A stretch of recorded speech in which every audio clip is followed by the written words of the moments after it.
and welcome. Good morning, RevLo. Hey, hello, Goddi Lisa.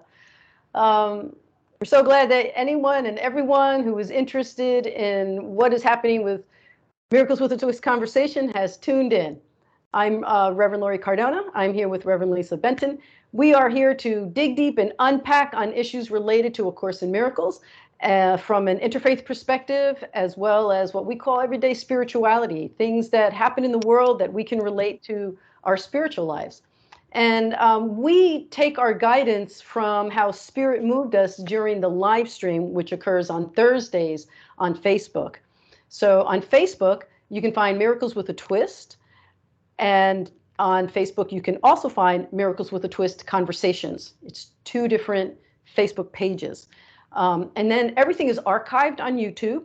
And you can find these conversations on Miracles with a Twist Conversations channel on YouTube, or my channel, which is Rev Lori Cardona. So we invite you to take a look at all of that. And we are consistently looking at what it is that we can do to help expand consciousness and hearts from a mystic's perspective, relying on A Course in Miracles for our material. So welcome. Namaste. It's so good to see everyone. We come here in peace and in love and in gratitude. And I'd like to ask Goddi Lisa to introduce today's topic. Well, thank you very much, RevLo. It's so nice to see you and to be here and to see everyone, or to not see them, but know they're there. Our topic today is very interesting, in my opinion, because as we discussed last week, and I think even touched on the week before, we were transferring over from part 1 to part 2 of the workbook. Yes. And it's dramatically different. And so it can be very, very exciting, because the first part of the workbook can be very, I'm not going to say can be, is very tedious. There's very specific requirements that we're given to do. I am sure that there are people out there like myself who might skip over some of the suggestions that are the recommendations or requirements that are made for the lessons, and then beat myself up about it, and then try to catch up. And so it's a tedious lot of work, and it's learning new terms that I've known my whole life that I didn't really realize that I was using accurately, and so forth. And so, and this is my umpteenth year of going through this, and it's still the same.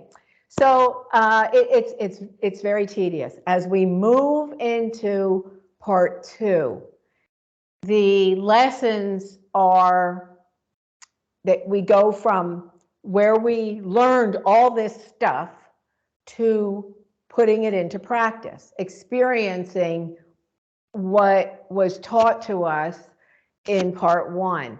And it reminds me a bit of becoming a doctor, where you go to med school, and then you become a resident. So, and then you become, you become an intern. And then you become a resident, and then you become a fellow, and then you become a doctor. I mean, you are called doctor, but you're not really out there in the trenches. And you've learned all this really neat stuff, and you can't wait to put it into practice, to experience it. And so you're brand new out of med school, and you go into a hospital emergency room, and you are now an intern, and boy, oh boy, is stuff hitting the fan. And everything that you learned comes into play, only it is required in a practical way. You don't have to write a paper about what's going on in the emergency room. You have someone bleeding, or someone crying, coughing, broken leg, whatever, and you need to take care of it now. And that's what I was thinking. I was like, now we're going from, and I'm going to say we're going from med school into internship, because I don't think we're residents or fellows or doctors yet, but it's such a beautiful and also powerful change, because we've got all this knowledge and now we need to put it into practice. And the way that the lessons are set up are so beautiful, because they're not long and they're not demanding of your time and your thoughts and all that, because it's assumed that you're hooked up to something in part one. So I was really excited about going into part two. I have been very excited about it. However, part two starts out with its introduction, which I believe we discussed a little bit last week. But before it gets into part two, there's a caption, forgiveness. And I'm like, forgiveness? Isn't that what we've been talking about for the last 3/4 of a year? Forgiveness? Isn't that what the course is all about? Are we going to have to learn lesson after lesson after lesson on forgiveness again? Yes, we are, but in a more in an experiential way. And it is so exciting, because to me, forgiveness is a very difficult thing to talk about. And we've talked about it so much in classes and in our conversations that we go from that. It's not a forgive and forget. It's not a pardon. That's not what it's about. And it isn't. But in the very beginning of forgiveness, I'm going to paraphrase this. This is from the forgiveness section in the workbook, and it said, which comes just before part two. And I'm just going to paraphrase and pick. Forgiveness recognizes that what you thought your brother did to you has not occurred. Forgiveness merely looks and waits and judges not. And that, I believe, if we take those two little bits there, it can make this overwhelming. What is forgiveness? How do I forgive someone who has hurt me so deeply? How do I forgive myself for judging someone so deeply? These two things remind me of what is in store for us in part two, and how beautifully it's done. There's prayers, there's just a little line. Jesus speaks to us personally. We have a conversation with Jesus. It is just so beautiful. And to that end, on Thursday, it was our beloved Ben, who is a big course, Miracles with a Twist fan, and he said, you know, I had a terrible time with forgiveness. All this stuff, he said, it just, I forget exactly what he said, but in the end, what he said is, the Course says that forgiveness is non-judgment. So, and then he said something that was even more profound, and because I couldn't hear it because it was a recording and I wasn't there, so I couldn't hear exactly what he was saying, I could feel what he was saying, and I'm going to try to do this without sounding kooky. If I don't judge someone, then I don't judge myself, and forgiveness happens because, or it's not necessary. Now, I don't know if I'm making sense, but what it is non-judgment is forgiveness. Non-judgment equals forgiveness, because non-judgment, there's no reason for forgiveness. So if we start with looking at forgiveness as non-judgment instead of how do I forgive someone who has hurt me? How do I forgive myself if I've hurt someone? How do I forgive myself for judging? If we focus on how do I see this differently, my perspective is pure, non-dualistic, non-judgmental, loving. How do I see this from a loving perspective? Then forgiveness just falls into place, because it really isn't even required. If we're not judging, we're not laying our stuff on somebody, laying stuff on ourselves, forgiveness just flows. And then we can forgive everybody. And again, I always have to preface this, that doesn't mean pardon everybody. It means don't judge everybody. We don't have to judge people. We don't have to judge situations. We have to love. And if we can get there, forgiveness is there. And that's what I heard. There, so much was said on Thursday's class that I had to be very careful in my thoughts, because I was just going off in my mind on the beauty of the class and the amazing things that are going to take place in part 2. So if anybody is new to A Course in Miracles and has gone, phew, I made it through 3/4 of the year, and the first word I see is forgiveness, am I going to have to start all over again? Absolutely not. You are going to be on this most beautiful journey. And are we going to, am I going to be repeating the same things that I repeated in the first half? Of course I am. Am I hopefully going to remember some of the things that I learned, many of the things, and put them into practice?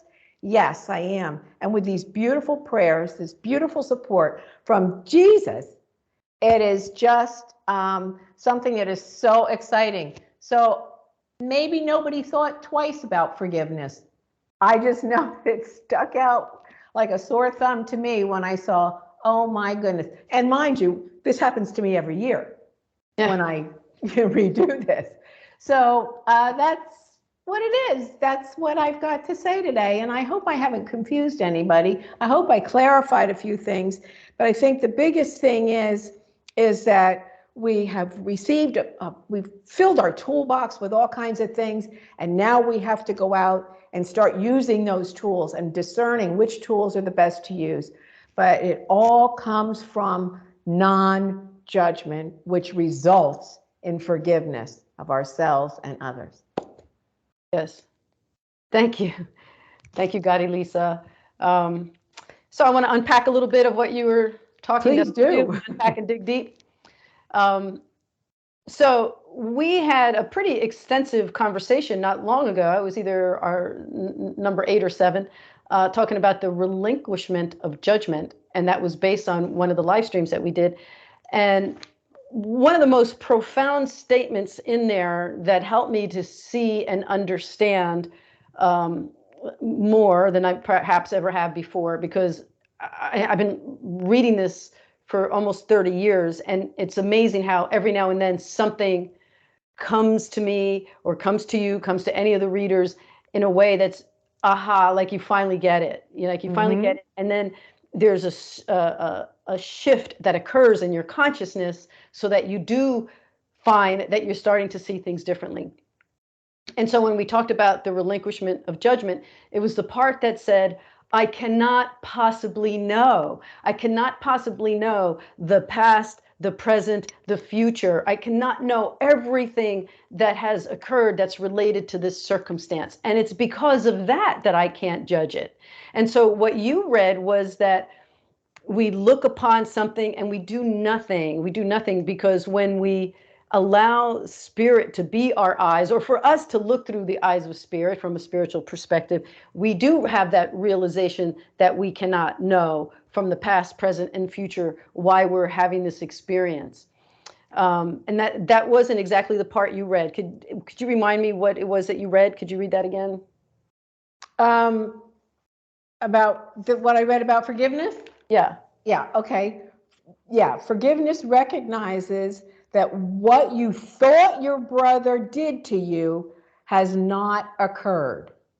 Forgiveness merely looks and waits and judges not. Right. So we have 2 voices that we have access to. One is the voice of the ego, and that's the voice that says, that person did wrong. You need to let them know. You need to counterattack because they attacked you. And we have so much that's almost like, you know, pre-installed in our mind about how we have to handle what we perceive to be an attack or an injustice.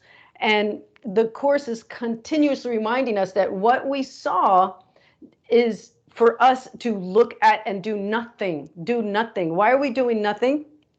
Because we are making a commitment to relinquishing judgment. And once we relinquish judgment, then we can be at a better, peaceful place, at a more peaceful place.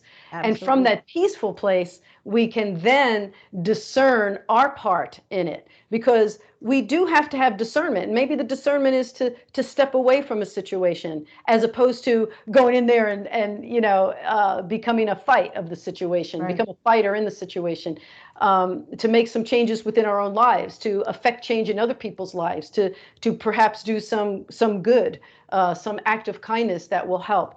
And this is a tall order, and I think it is the ultimate human challenge. Now, the part 2 does start with that question: what is forgiveness? But guess what? From now to the end of the year, there are 14 questions. There are 14 questions, and each one of those questions gives us the opportunity to dig deeper the lessons that we learned in the first part of the book.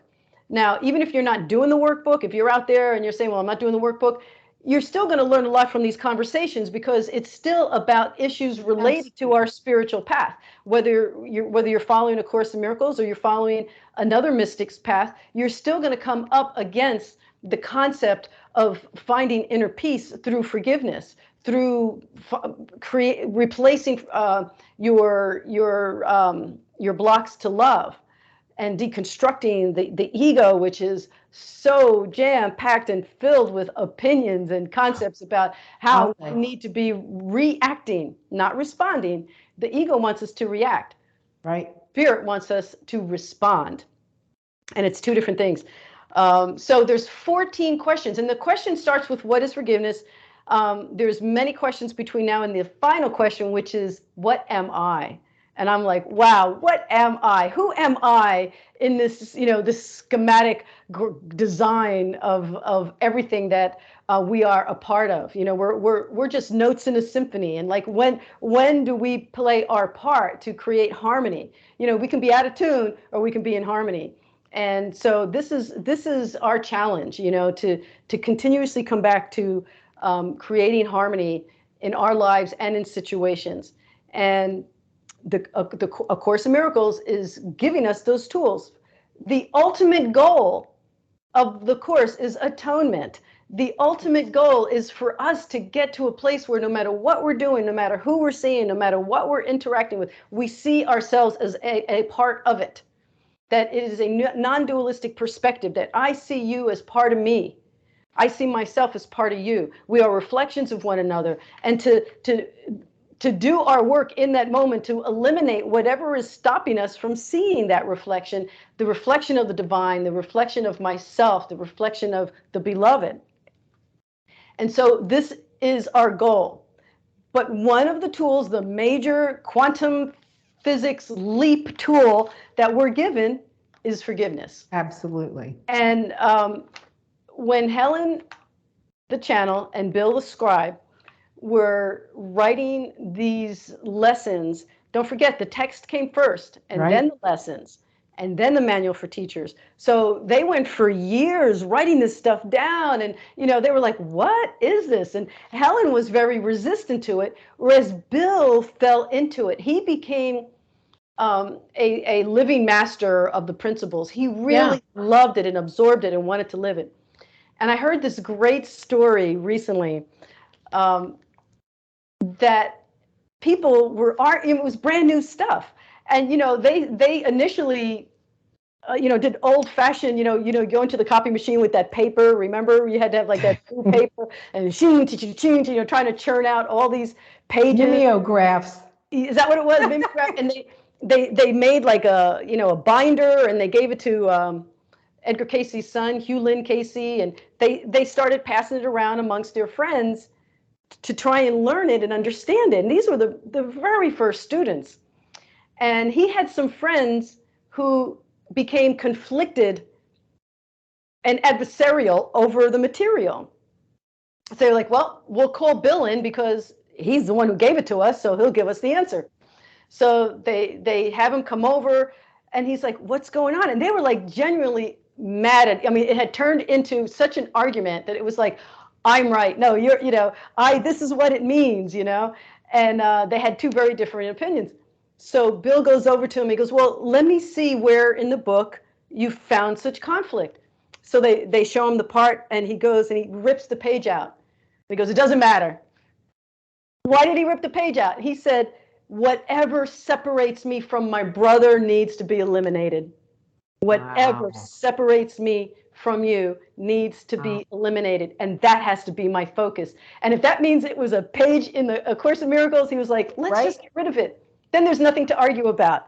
And it's that goal that he lived by, to continuously work toward being at one with each other, as brother and sister.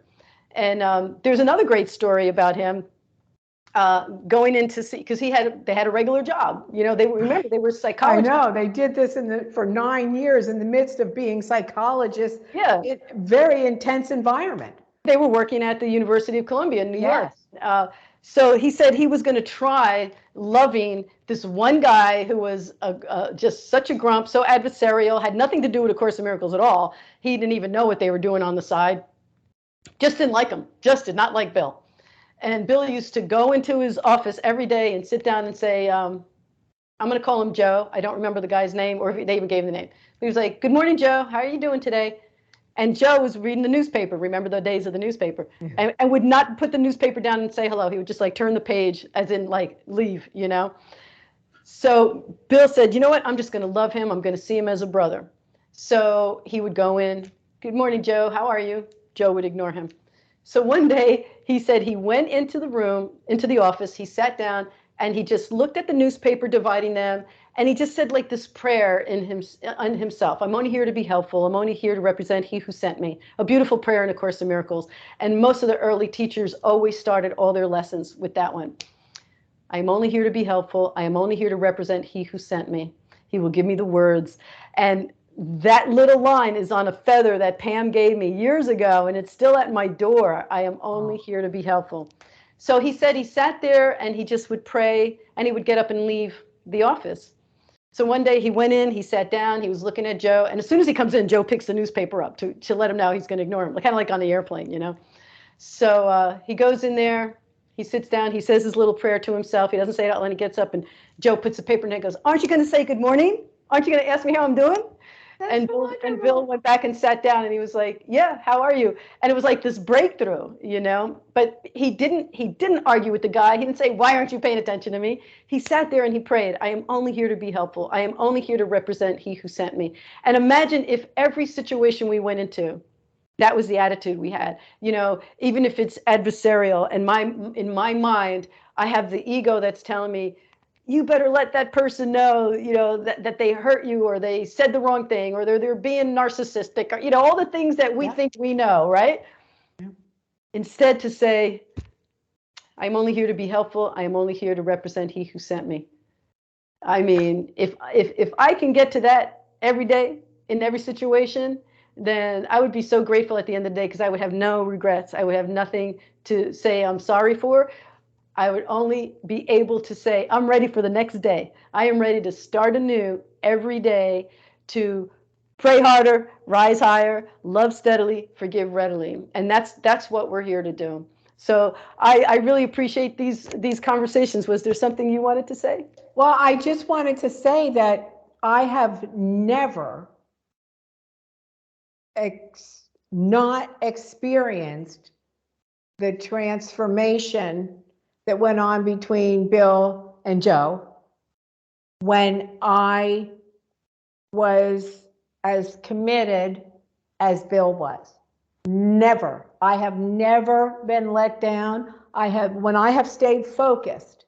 Now, I'm not saying that I've done this all day long, so everything kind of went, swimmingly. But I work very hard. If someone is getting on my nerves, I know immediately that I need to go inside and check with myself. Okay, Lisa, why is this bugging you? And then I have to take it to spirit, maybe take Jesus' hand, ask God, who am I supposed to be talking to or whatever. But never has it not worked. And that's the other question. I'm going to have to, apologize that No problem. This alarm just went off. That goes back to the other prayer that says, tell me where to go, tell me what to do, Yes. tell me what to say and to whom. That if we can remember that we are in this incarnation to be of service, that we are here to overcome. We have all sorts of theories as to why the separation occurred, but all we know is that it only occurred in our minds. It's a dream state, because the truth of who we are, the truth of who everyone else is divine, connected to divine, and loved by the divine. There's nothing that you can say or do that is going to get you kicked out of the sunshine, that's going to get you kicked out of the ray of love that was breathed into your heart, and the Course in Miracles gives us tools.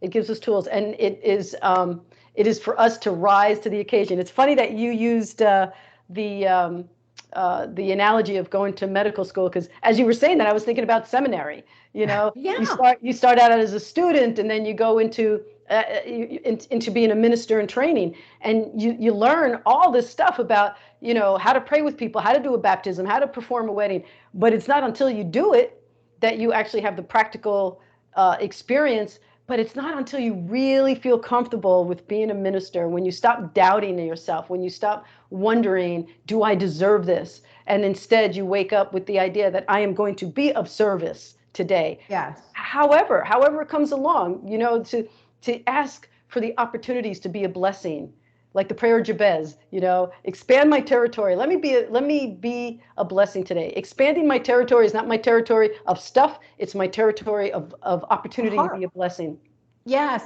And it doesn't have to be huge. It can be anything. It can be bringing in your neighbor's mail because that person isn't feeling well, so you take their mail to them, or just thinking along those lines that I am here as a part of the collective, as part of I am a spark, this beautiful individual, unique spark in this amazing ball of love, and that everything I do matters. And yes, that's a very wonderful gift, to know that you matter. And the thing is also, when we start becoming more aware of our thoughts and our behaviors, it's not just, it is acts of kindness. And I agree, there's plenty of opportunities of acts of kindness that we can engage in, but it's also not engaging yes. in gossip, making the decision to not argue, or not have to have your voice heard.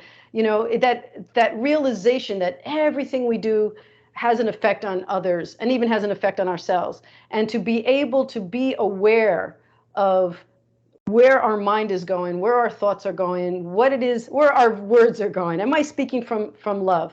Yeah. And can I redirect my thoughts? Because I have a friend, she is so funny, because she would say, I wake up in the morning, well, she used to, not anymore. She said, I used to wake up in the morning and I would start the arguments in my head. And I would get into the shower, and I'd begin the shower, and I'd be perfecting those arguments that I was going to have when I got to work with my employees, because of something they did the day before. And that was how she started her day. And she says, now I start my day with a prayer. She reads yep. Words of inspiration. She goes and does more of the shower is now a cleansing opportunity, and she's having much better relationships with her employees, because she's not going in ready for a fight. And it begins to happen immediately. As soon as that shift takes place, everything shifts. Yes. And it's just amazing. And it can be the same way. So if you want to shift to the ugly side, everything is ugly. So it's just so joyful to be able to be moving into this place that we're we're going right now, where we're putting all this good stuff into practice, understanding, loving each other, knowing that we're going to have our moments, being able to surround ourselves with people, which I think is so important. And I don't think I've ever said it in our conversations, but it's so important to surround yourself with people who raise you up, who make you feel good. And I'm not talking about platitude or whatever, just telling you, oh yeah, you always look pretty or whatever. That's nice to hear. But if you're troubled, to not go down the tubes with you, to raise you up and to talk about it. If it's a person that you're close enough to that you can talk about it. If it's not someone that you're that closer to, then tell them they look beautiful. You know, I think you look beautiful, and that may be what they need to hear. So it's just, I'm very excited about going into this second half. I really am. And along the lines of what you're saying, I want to remind people that there's ways that we can remind ourselves throughout the day. Like, for instance, that alarm just went off. Right. And, you know, at first I was like, oh no, but actually, oh yes, because it gives me the opportunity to talk about it. I have an alarm that goes off on my phone every hour on the half hour, starting at 10:30 in the morning, and then 11:30, 12:30, all the way till 7:30 at night. And the reason I set that alarm was so that it reminds me to stop and take a breath. Stop, take a breath, pay attention to what I'm thinking, what I'm feeling. But if I even want to take a moment to look at it, it actually has a lesson from A Course in Miracles. And this one happened to say, I am determined to see with eyes of love. So I think it was perfect for this conversation, because as long as we have that determination, then we will start having that shift that occurs. And if we have something that reminds us in the middle of the day, or even every hour, in my case, I need it every hour, you know, to stop what we're doing, to take a breath, to have a kind thought, to have a loving thought, to say words of affirmation, to have an act of kindness, or even just to shift our thinking in that moment, then we've done what we set out to do. Well, I don't know if anybody heard mine going off, but when you had told me a couple of years ago about what you did, I think it might even have been in seminary when it first went off. Yeah. And so that was way back. I did that to my phone. So I don't know if anybody heard it, but it was going off in the other room there too. And it's just a night, like you said, it's just a good way to just kind of stop and focus on something positive. And it can be a split second, it can be whatever you make it. So. Yes. Thank you for this conversation. Would you like to lead on to our day with a prayer? I would, but I don't know. Well, I'm going to do this. I had planned on ending with the exact same thing that I started with. And you had asked me in the midst of this to read this again. So I hope that I know with teaching, they say you say it, you write it, you say it again, you repeat it 3 times, and then, you know, it sticks with you. So well, here we go. Number 3. I've already written it. Forgiveness recognizes that what you thought your brother did to you has not occurred. Forgiveness merely looks and waits and judges not. Judges not. So it is. And so it is. Thank you so much for this discussion. God bless you. God bless you, everyone. We'll see you again next Tuesday. Yeah. Namaste.